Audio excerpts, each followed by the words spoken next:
أعوذ بالله من الشيطان الرجيم بسم الله الرحمن الرحيم الحمد لله رب العالمين الرحمن الرحيم مالك يوم الدين إياك نعبد وإياك نستعين اهدنا الصراط المستقيم صراط الذين أنعمت عليهم غير المغضوب عليهم ولا الضالين.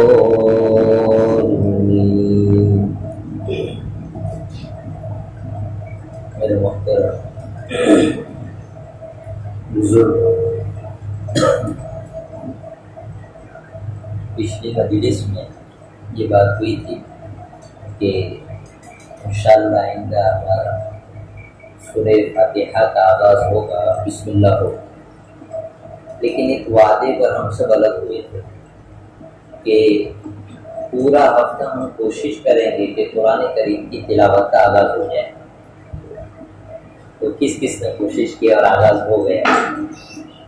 دیکھیے حدیث میں آتا ہے طوبیٰ لمن جعلہ اللہ مفتاحا للخیر ومغلاقا للشر، کہ خوشخبری ہے ایسے آدمی کے لیے کہ جس کو اللہ تعالیٰ بھلائی کا ذریعہ بنا دے اور برائی سے روکنے کا ذریعہ بنا دے.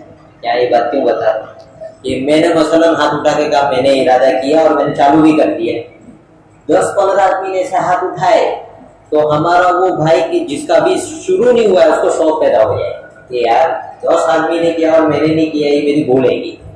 تو وہ آدمی شروع کر دے گا اور وہ آدمی شروع کرے گا، اس کا ثواب ہمیں ملے گا. اس لیے کہ قرآن حدیث کہتی ہے الدال علی الخیر کفاعلہ، کہ جو کسی کو نیکی کے کام پر ابھارے اور اس کو تیار کرے تو وہ ایسا ہی ہے جیسے خود اس نے وہ نیک کام کیا. مثلا میں نے کہا بھائی سورہ فاتحہ پڑھ لیا کرو دن میں 10 مرتبہ، اب میں نہیں پڑھتا لیکن جس کو کہا وہ پڑھ رہا ہے، اس کا ثواب مستقل میرے اکاؤنٹ میں لکھا جائے گا اور آخرت میں مجھے اس کا بدلہ دیا جائے گا. اس لیے اس میں یوں شوق سے ہاتھ اٹھانا چاہیے کہ میں نے الحمدللہ پڑھا.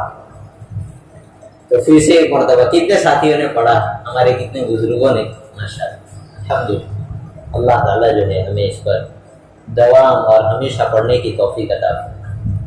قرآن کریم کی سورہ فاتحہ ہم نے پڑھی ہے. اس کے شروع میں نے پڑھا اعوذ باللہ من الشیطان الرجیم اور پھر پڑھا بسم اللہ الرحمن الرحیم. جب بھی آدمی قرآن کریم کی تلاوت کرتا ہے سب سے پہلے یہ پڑھتا ہے اعوذ باللہ اور پھر پڑھتا ہے بسم اللہ. اعوذ باللہ کو علماء کرام کی اصطلاح میں ہر زبان کی، ہر میدان اور ہر سیکٹر کی اپنی خاص زبان ہوتی ہے. ایسے شریعت کی ایک زبان ہے، اس میں اس کو کہتے ہیں استعاذہ. استعاذہ کا مطلب ہے کہ اللہ کی پناہ مانگنا، کہ اللہ آپ ہمیں اپنی پناہ میں لے لیجیے. کس سے؟ اس کی ایک تاریخ ہے. تاریخ یہ ہے کہ جب حضرت آدم علیہ السلام کو شیطان نے دہکایا اور پھر حضرت آدم علیہ السلام کو سجدہ نہ کرنے کی وجہ سے اللہ تعالیٰ نے شیطان سے کہا فَاخْرُجْ مِنْهَا فَإِنَّكَ مِنَ الصَّاغِرِينَ، یہاں سے نکلو. جنت سے نکالا شیطان کو. تو اس وقت شیطان نے ایک بات کہی تھی انذرنی الی یوم یبعثون، قیامت تک کے لیے مجھے مہلت دیجیے. کہی کی اس کی بات آگے آ رہی. اس نے کہا کہ میں ان کو دکھاؤں گا کہ دنیا میں جا کر یہ جتنے آدم کے بیٹے بیٹیاں، اس کی جتنی بھی نسل چلے گی، لَآتِيَنَّهُم مِّن بَيْنِ أَيْدِيهِمْ وَمِنْ خَلْفِهِمْ وَعَنْ أَيْمَانِهِمْ وَشَمَائِلِهِمْ ثُمَّ لَا تَجِدُ أَكْثَرَهُمْ شَاكِرِينَ، کہ میں ان کو دنیا میں جا کر بہکاؤں گا اور اس کا رزلٹ کیا ہوگا؟ رزلٹ یہ ہوگا کہ ان میں سے اکثر لوگ تیرے بن کر نہیں رہیں گے. انہوں نے مجھے جنت سے نکلوایا ہے، میں ان کو ایسی کوششیں کروں گا کہ یہ جنت میں نہیں جا پائے.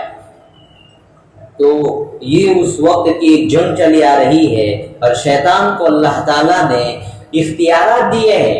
وہ انسان کے جسم میں ایسے گھومتا ہے جیسے خون آدمی کی رگوں میں دوڑتا ہے، اس طرح اس کو اختیارات دیے. تو اس کی کوشش رہتی ہے کہ کوئی نہ کوئی بہانے میں انسان کو ایسا نقصان پہنچاؤں کہ آخرت کے بڑے عذاب میں وہ مبتلا ہو جائے۔ یہ بہت دردناک عذاب ہے، اللہ تعالیٰ اس کے بارے میں فرماتے ہیں لا يموت فیہا ولا یحیا، دنیا میں تو کوئی مارے گا پیٹے گا، ایک حد ہے پھر مر جائے گا، لیکن اللہ کہتے ہیں قیامت میں ہم جب عذاب دیں گے، جہنم کا عذاب ایسا ہے لا يموت فیہا ولا یحیا، آدمی وہاں مر نہیں سکتا اور جی بھی نہیں سکتا، بس تڑپتا رہے گا۔ تو اتنا بڑا نقصان ہمیں شیطان پہنچانا چاہتا ہے، اللہ میاں نے بھی ہمارا انتظام کر دیا، آخر وہ ہمارے رب ہے، 70 ماؤں سے زیادہ محبت کرتے ہیں۔ اللہ تعالیٰ نے قرآن کریم میں فرمایا، خاص قرآن کریم کی تلاوت کے وقت اور عام حالات میں شریعت نے ہمیں سکھایا کہ جب بھی کوئی کام کرو موقع سے اعوذ باللہ من الشیطان الرجیم پڑھ لیا کرو۔ اس کا مطلب یہ ہوتا ہے کہ میں اللہ کی پناہ میں آتا ہوں شیطان مردود کے شر سے، کہ یہ مجھے کوئی گمراہی میں مبتلا نہ کر دے۔ اور خاص کر کے قرآن کریم جب آدمی پڑھے تو اس کو ضرور پڑھے۔ کیوں؟ اس لیے کہ اب قرآن کریم پڑھے گا، اس سے بڑی نعمت اللہ نے کوئی رکھی نہیں ہے۔ اب شیطان جو ہمارا سب سے بڑا دشمن ہے، ان الشیطان للانسان عدو مبین، کھلا ہوا دشمن ہے اور صاف اعلان کر چکا ہے کہ میں ان کا دشمن ہوں اور ایک موقع نہیں اپنے ہاتھ سے جانے دوں گا کہ ان کو نقصان نہ پہنچاؤں۔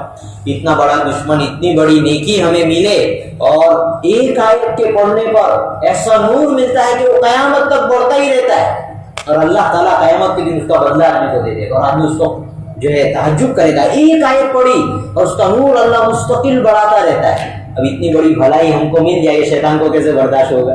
اس لیے وہ جب قرآن پڑھے گا تو خیالات ڈالے گا، یا تو وہ قرآن تک پہنچنے ہی نہیں دے گا۔ ہم میں سے کتنے لوگ ہیں یہ سوچتے تلاوت کرتے ہیں، ابھی تو بیچارے نے ارادہ کیا، اس سے پہلے 10 کام یاد دلائے گا، یہ کرنا ہے یہ کرنا ہے یہ کرنا ہے، ختم ہو گیا۔ ہوتا ہے کہ نہیں ایسا؟ ہم اپنی زندگی میں تجربے کرتے ہیں اس کے، ہم سوچتے ہیں ایسے ہی ہوتا ہے، نہیں ایسے نہیں ہو رہا، یہ شیطان میاں کام کر رہے ہیں پیچھے۔ اس لیے آدمی جب قرآن کریم کی تلاوت کرے تو پہلے استحضار کے ساتھ اس معنی کی سمجھ بوجھ رکھتے ہوئے اعوذ باللہ من الشیطان الرجیم پڑھے۔ اس کی برکت کیا ہوگی؟ اس کی برکت یہ ہوگی کہ قرآن کریم جب آدمی تلاوت کرے گا تو الٹے سیدھے خیالات نہیں آئیں گے۔ دیکھیے قرآن کریم کی ایک صفت اللہ نے بیان کی ہے، یضل بہ کثیرا ویہدی بہ کثیرا، اس قرآن کے ذریعے اللہ بہت سو کو گمراہ بھی کر دیتا ہے اور بہت سو کو راستے پر بھی لگا دیتا ہے۔ یہ اللہ گمراہ نہیں کرتا ہے، آدمی حرکت ایسی کرتا ہے کہ اس کی گمراہی کے اسباب پیدا ہو جاتے ہیں۔ ان میں سے ایک یہ ہے کہ اعوذ باللہ ذہن سے نہیں پڑا، اب شیطان الٹے سیدھے خیالات ڈال رہا ہے اور آدمی جو ہے ہدایت کے مرکز میں بیٹھ کر گمراہ ہو جاتا ہے۔ اس لیے آدمی کو سب سے پہلے اعوذ باللہ من الشیطان الرجیم پڑھنی چاہیے اور یہ بات یاد رکھنی چاہیے کہ ہمارا بہت بڑا دشمن ہمارے ساتھ لگا ہوا ہے، ہم اس سے بچ کر اب جو ہے ایک بہت بڑے کام کا آغاز کر رہے ہیں۔ اعوذ باللہ۔ اس کے بعد آتی ہے بسم اللہ الرحمن الرحیم، عجیب و غریب کلمہ بسم اللہ الرحمن الرحیم۔ یہ قرآن کریم کی ہر سورت کے شروع میں لکھا ہوا ہے، 114 صورتیں ہیں، 114 مرتبہ لکھا ہے اس کو، اور اس کی شریعت میں بہت زیادہ اہمیت ہے۔ یہاں تک علماء کرام نے بیان کیا کہ جتنی بھی آسمانی کتابیں آئی اس سب کو نچوڑ کر اللہ نے قرآن میں پیش کیا۔ کہاں پر؟ قرآن کریم میں۔ اور پھر قرآن کریم کا پورا نچوڑ اللہ نے سورہ فاتحہ میں پیش کیا، پھر سورہ فاتحہ کا پورا نچوڑ اللہ نے بسم اللہ میں رکھا ہے۔ اب کوئی کہے گا یہ کیسے؟ جس کے پاس علم ہے وہ اس کو سمجھتا ہے کہ یہ کیسے ہے۔ یہ بہت بڑا پاسورڈ ہے جو پوری برکتوں رحمتوں سب کو لیے ہوئے ہیں۔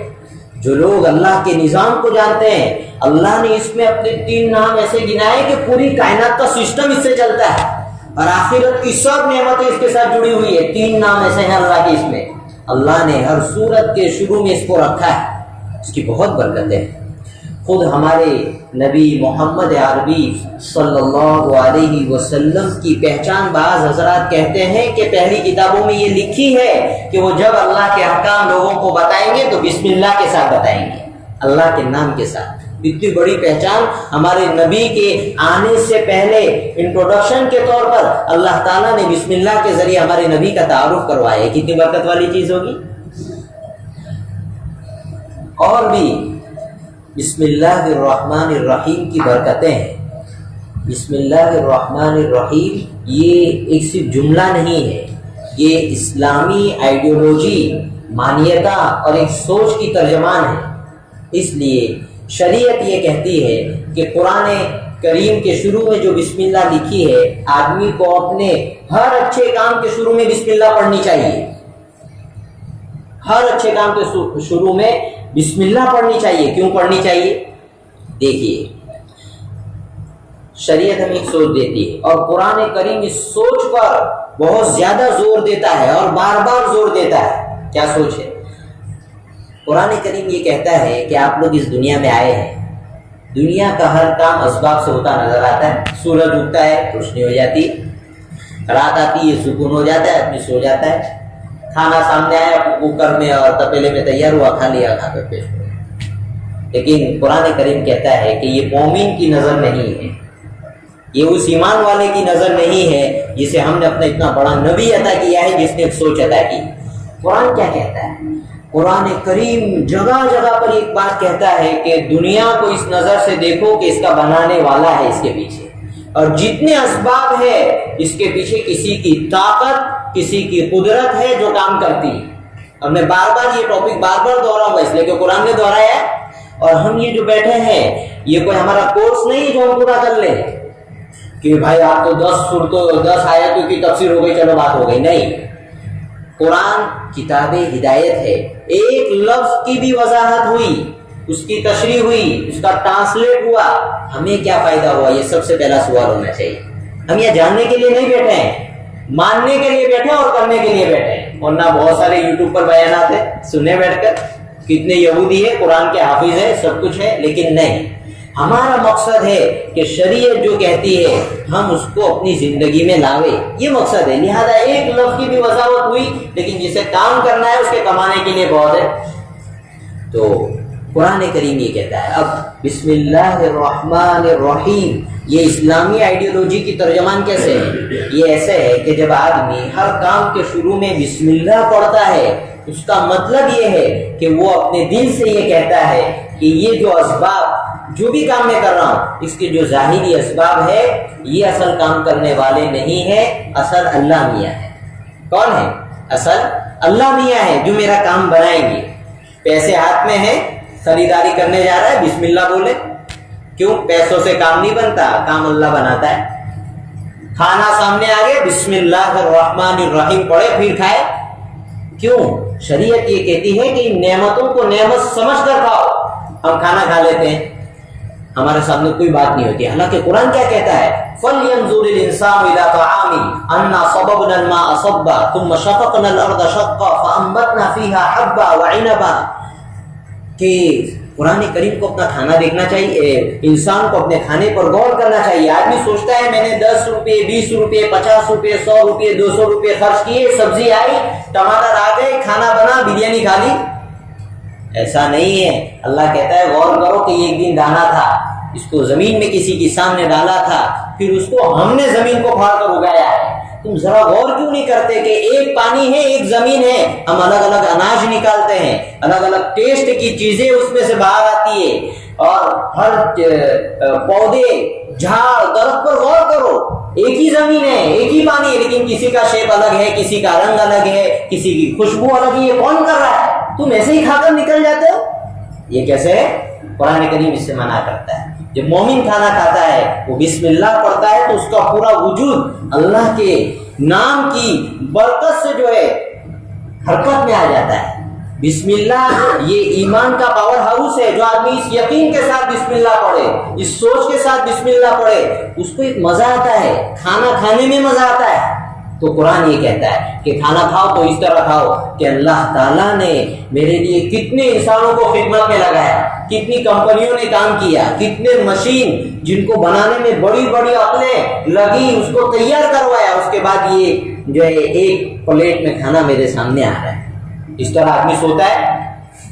شریعت یہ کہتی ہے، خود حضور نے ہمیں سکھایا، جب آدمی سوئے بستر پر جائے تو کہے بسمک ربی وضعت جنبی وبک ارفع ان امسکت نفسی فاغفر لها وان ارسلتها فاحفظها بما تحفظ به عبادت الصالحین۔ کہ آدمی بستر پر لیٹے تو فوراً کہے یا اللہ میں آپ کے نام کی برکت کے ساتھ لیٹ رہا ہوں۔ ایک سوچ دیتا ہے قرآن کہ کیا یہ بات نہیں ہے؟ قرآن یہ کہتا ہے کہ بتاؤ چلو یہ دین ہے، اس دین کو تم استعمال کرتے ہو، اس دینی کو لمبا دے تو تم آرام کہاں سے کرو گے؟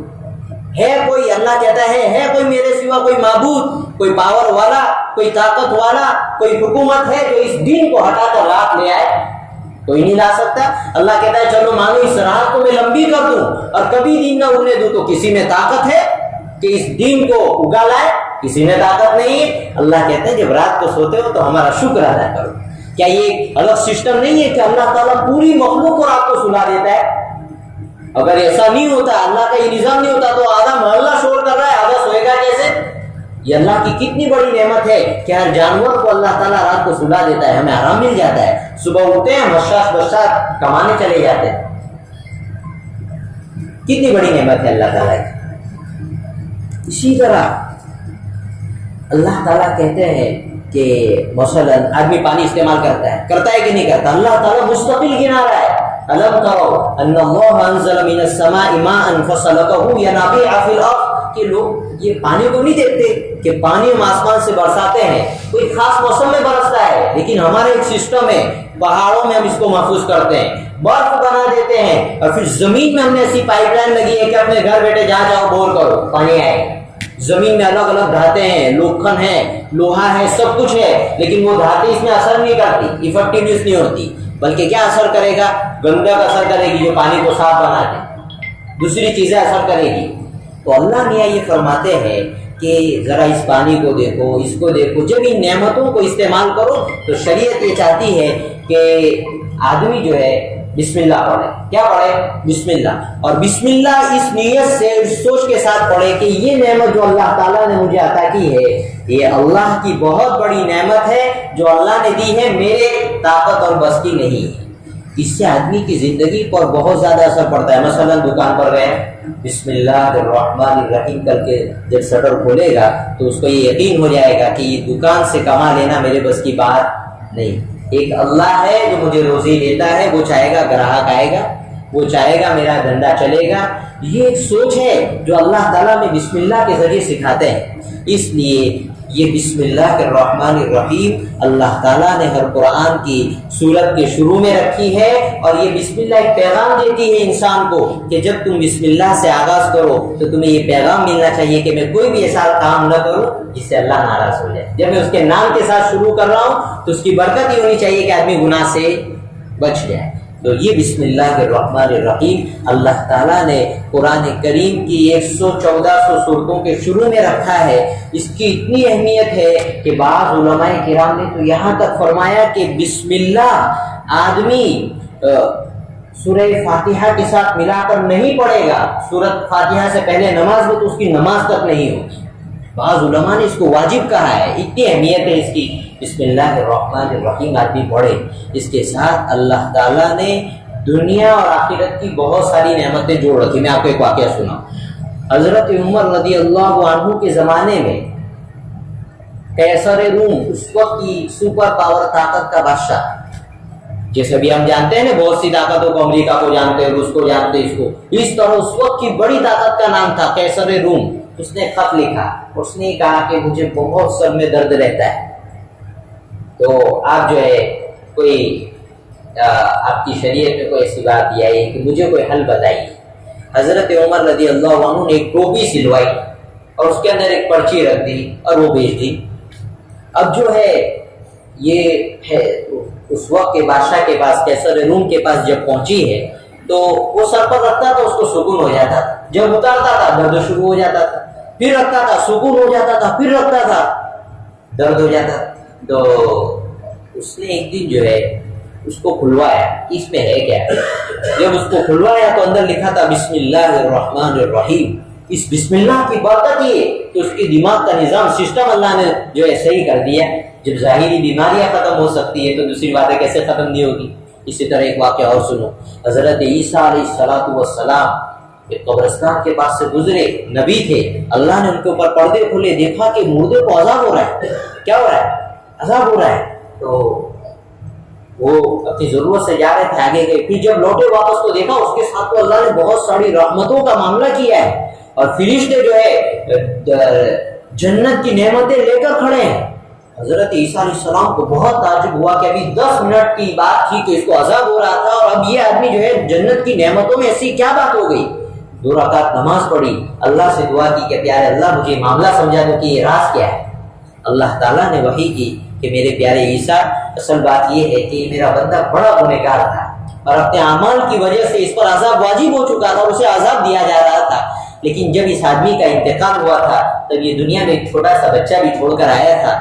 اس کی نیک ماں نے آج اسے مکتب بھیجا تھا اور اس نے توتلی زبان میں بسم اللہ پڑھا، اور میری رحمت کو غیرت آ گئی کہ اس کا بیٹا زمین کے اوپر بسم اللہ الرحمن الرحیم کہ وہ میرے اس نام کے ساتھ میرا تذکرہ کرتا ہے کہ میں بہت زیادہ رحمت کا معاملہ کرنے والا ہوں۔ بس مجھے غیرت آ گئی کہ جس کا بیٹا بسم اللہ کہتا ہوں میں اسے زمین کے نیچے ذلیل کروں، عذاب کروں۔ اللہ نے جو ہے اسے عذاب ہٹا لیا، یہ بسم اللہ ہے۔ ایک مرتبہ ایک مجوسی آیا حضرت خالد بن ولید کے پاس، کہنے لگا آپ کا اسلام حق ہے، ہمیں بتاؤ کیسے حق ہے؟ تو حضرت خالد بن ولید نے کہا اللہ تمہارے پاس جو سب سے بڑا زہر ہو سکتا ہے وہ لے کر آ جائے، میں تمہیں بتاتا ہوں بسم اللہ ہے۔ وہ لے کر آیا، حضرت خالد بن ولید نے وہ زہر لیا، بسم اللہ الرحمن الرحیم پڑھی اور اس کو کھا لیا۔ وہ زہر ایسا تھا کہ انسان کھا لے تو 1 منٹ کے لیے جو ہے زندہ نہیں رہ سکتا، وہ ایسے کہ ایسے گڑے۔ اس مجوسی نے کلمہ پڑھ لیا کہ یقیناً آپ کا دین سچا ہے، یہ بسم اللہ ہے، لیکن ہم اس کی برکتوں کو جو ہے بار بار استعمال کریں گے تو دیکھیں گے۔ اس لیے اللہ کے حبیب صلی اللہ علیہ وسلم نے فرمایا کل امر ذی بال لم یبدأ بسم اللہ فہو اقطع، ایک حدیث میں ہے فہو ابتر، کہ ہر وہ کام جو اہم ہو آدمی اس کو بسم اللہ کے ذریعے شروع نہ کرے تو اس میں برکت نہیں ہوتی، اس کا کوئی نتیجہ اور رزلٹ نہیں ملتا ہے۔ بسم اللہ کا مطلب کیا ہے؟ اللہ بسم اللہ جب آدمی پڑھتا ہے تو اپنی قوت کو شامل فرما دیتے ہیں، اب آدمی کے کام آسان ہو جاتے ہیں، رحمت کے ساتھ اللہ کام بناتے ہیں۔ دیکھیے کام ہو جانا بڑی بات نہیں ہے، عزت عافیت اور رحمت کے ساتھ آدمی کا کام ہو جائے یہ بڑی بات ہے کہ نہیں؟ ہم لوگ کتنے کام میں پریشان ہو جاتے ہیں، اس لیے آدمی بسم اللہ پڑھ کر جب کام شروع کرتا ہے اللہ تعالیٰ اس کے کاموں میں برکت رکھتے ہیں۔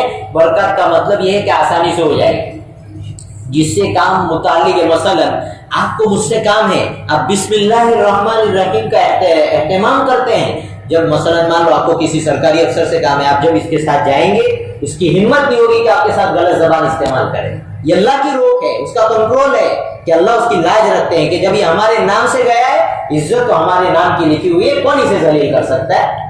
کسی سرکاری کام میں آدمی پھنسا ہوا ہے، بسم اللہ الرحمن الرحیم کا اہتمام کرے، اللہ ایسے مددگار کھڑے کر دیتے ہیں، کام ہو جاتے ہیں۔ لیکن بات کیا ہے؟ بات یہ ہے کہ اس کو اہتمام کے ساتھ اپنی زندگی کا حصہ بنانا پڑتا ہے۔ ضابطے کے اعتبار سے جب اللہ دیکھتے ہیں کہ میرا بندہ ہر مرتبہ میرا نام لیتا ہے، پھر اس کی برکتیں دھیرے دھیرے ظاہر ہوتی ہیں۔ اس لیے اللہ تعالیٰ نے سورت کے شروع میں بسم اللہ رکھی ہے، اس سے ہمیں سبق ملتا ہے کہ جب سورہ فاتحہ پڑھتے ہیں، دوسری سورتیں پڑھتے ہیں، بسم اللہ پڑھتے ہیں، اسی طرح ہر کام کے شروع میں بسم اللہ پڑھے۔ آج سے کون پڑھے گا؟ بسم اللہ الرحمن الرحیم پڑھیں گے، اس کی بہت ساری برکتیں بیان سے باہر ہے۔ اسی طرح اللہ تعالیٰ نے اپنے کلمات کو آخرت کی کامیابی کا تو ذریعہ بنایا ہی، دنیا کی پریشانیوں کا بھی حل بتایا ہے۔ اس لیے بزرگان دین نے مجرب عمل کس کو کہتے ہیں؟ کسی بزرگ کو کسی ایک چیز پر دلی اطمینان ہو جاتا ہے کہ اس کلمے سے یا اس آیت سے یہ کام ہو جائے گا، اللہ ان کے دل کو اطمینان کر دیتا ہے، پھر وہ اس کو کرتے ہیں اور ہو جاتا ہے، وہ ان کا مجرب عمل کہلاتا ہے۔ کتنے بزرگان دین نے بسم اللہ کے ڈھیر سارے عمل بتائے کہ یہ کام میں بسم اللہ کام دیتی ہے۔ ان میں سے جو آدمی کو عام مطلب ضرورت پڑتی ہے، میں فائدے کے لیے بتا دیتا ہوں، بسم اللہ الرحمن الرحیم کو 786 مرتبہ آدمی پڑھنے کا اہتمام کرے۔ کوئی مقصد ہے آپ کا کام نہیں ہو رہا ہے، آپ روزانہ 786 مرتبہ ایک جگہ بیٹھ کر بسم اللہ پڑھیں اور دعا کریں کہ اللہ اس کلمے کی برکت سے میرا کام بنا لیجیے، انشاءاللہ ہو جائے۔ کیسے نہیں ہوگا؟ سپر پاور حکومت کا خط نامہ ہے، ضرور ہوگا، لیکن یقین کے ساتھ پڑھیے، ہو جائے گا انشاءاللہ۔ کون پڑھے گا؟ بسم اللہ۔ میں بسم اللہ کا ایک آدھا واقعہ سناتا ہوں، آدھا آئندہ سناؤں گا اور اس کی برکت بتاؤں گا کہ اللہ کتنی لاج رکھتا ہے۔ ایسے ہی جیسے ہم بیٹھے ہیں، ایسے ہی مسلمان وائس بیان کر رہے تھے، بسم اللہ کی فضیلت بتا رہے تھے کہ بسم اللہ یہ چیز ہے۔ ایک یہودی کی لڑکی اس جلسے میں بیٹھی ہوئی تھی، اس نے بسم اللہ کی فضیلتیں سنی، اس نے کہا اچھا ایسا کلمہ ہے، اس نے وہاں سے شروع کر دیا بسم اللہ الرحمن الرحیم، بسم اللہ الرحمن الرحیم، ہر کام کے شروع میں بسم اللہ۔ اللہ کو اس کی ادا یہ پسند آئی کہ اللہ نے اس کو ایمان دے دیا اور وہ مسلمان ہو گئی. اب اس کا باپ جو تھا وہ وزیر تھا, بادشاہ کا درباری تھا. اس کو جب پتہ لگا کہ میری بیٹی ایمان لے آئی ہے, اسے تو غیرت آئی کہ سماج میں میری عزت کیا رہے گی کہ میری بیٹی نے میرا دین اور دھرم چھوڑ دیا. اس نے ایک ترکیب بنائی کہ مار تو نہیں سکتا تھا ورنہ قانون کے ہاتھ میں آ جاتا, عزت والا تھا, اس کی عزت چلی جاتی. اس نے جو ہے ایک پلان بنایا کہ اس کو ٹھکانے لگانا ہے, لیکن پلاننگ سے نام بھی خراب نہیں ہو اور کام بھی ہو جاؤ. اس نے یہ کیا کہ بادشاہ کے اس زمانے میں مہر ہوا کرتی تھی, وزیر خاص تھا تو اس کے پاس بادشاہ کا جو خط جاتا تھا اس کی مہر تھی, جو لگے گی تو سرکاری مہر کہلائے گی, اس کی اہمیت ہوتی ہے حکومتوں کے آپسی معاملات میں. بہرحال وہ مہر گھر لے کر آیا اور اپنی بیٹی کو رات کو دیا کہ بیٹی میں تھوڑی جلدی میں ہوں, اس کو سنبھال کر رکھو, میں صبح آپ سے لے لوں گا. بیٹی نے کہا ٹھیک ہے. اس نے لی اور بسم اللہ الرحمن الرحیم پڑھ کر ایک جگہ رکھ دی. اب اس کے باپ نے دیکھا کہ یہ سو گئی ہے. اس نے رات کو اٹھا کر اس مہر کو لیا اور غائب کر دیا, دریا میں ڈال کر, دریا میں گیا اور وہاں ڈال دیا اس نے, دریا کنارے جا کر سمندر میں. آگے کیا ہوا, اب اللہ اس لڑکی کو کیسے بچاتا ہے. بسم اللہ کی برکت آپ دیکھیں گے آئندہ کی مجلس میں تو آپ سوچیں گے کہ بسم اللہ. انشاءاللہ ہم آئندہ کی مجلس میں اس کو پورا کریں گے اس واقعے کو کہ اللہ تعالیٰ ایسی کیا صورت بناتے ہیں کہ وہ سمندر سے اڑ کر لڑکی کے پاس آ جاتی. کیسے آ جاتی, لیکن اللہ اس لڑکی کی جان بچاتی. اس باپ کا ارادہ یہ تھا کہ میں صبح جو ہے بادشاہ کے سامنے مسئلہ رکھوں گا کہ اس نے وہ مہر غائب کر دی, اس نے چوری کی, پھر سزا ملے گی اس کو, اور ہم جو ہے اس کو اس طرح اپنے گھر سے نکلوا دیں گے. لیکن اللہ تعالیٰ اس کی بسم اللہ کی برکت سے حفاظت کرتا ہے. دیکھیے کیسے ہوتا ہے. بہرحال بسم اللہ الرحمن الرحیم ایک مکتب کا بچہ پڑھتا ہے اور ایک ہم بڑے لوگ پڑھیں گے. دونوں میں ڈیفرنس یہ رہے گا کہ ہم ایسے پڑھیں گے کہ یہ جو کام میں کر رہا ہوں اس کی طاقت میرے ہاتھ میں نہیں ہے, دنیا کی کسی کے پاس اس کا پاور نہیں ہے, ایک اللہ کے پاس اس کا پاور ہے. میں اس کی برکت سے انشاءاللہ میرا یہ کام ہو جائے گا. بسم اللہ کون پڑھے گا؟ ہمارے حضور نے فرمایا دروازہ بند کرو بسم اللہ پڑھو, لائٹ بند کرو بسم اللہ پڑھو, بیت الخلا جاؤ بسم اللہ پڑھو, کوئی بھی کام کرو بسم اللہ پڑھو. اس لیے بسم اللہ ہمیں پڑھنی چاہیے, یہ ہماری سبھیتا کا حصہ ہے. انشاءاللہ تعالی میں بھی بسم اللہ پڑھوں گا, ہم سب بسم اللہ پڑھیں.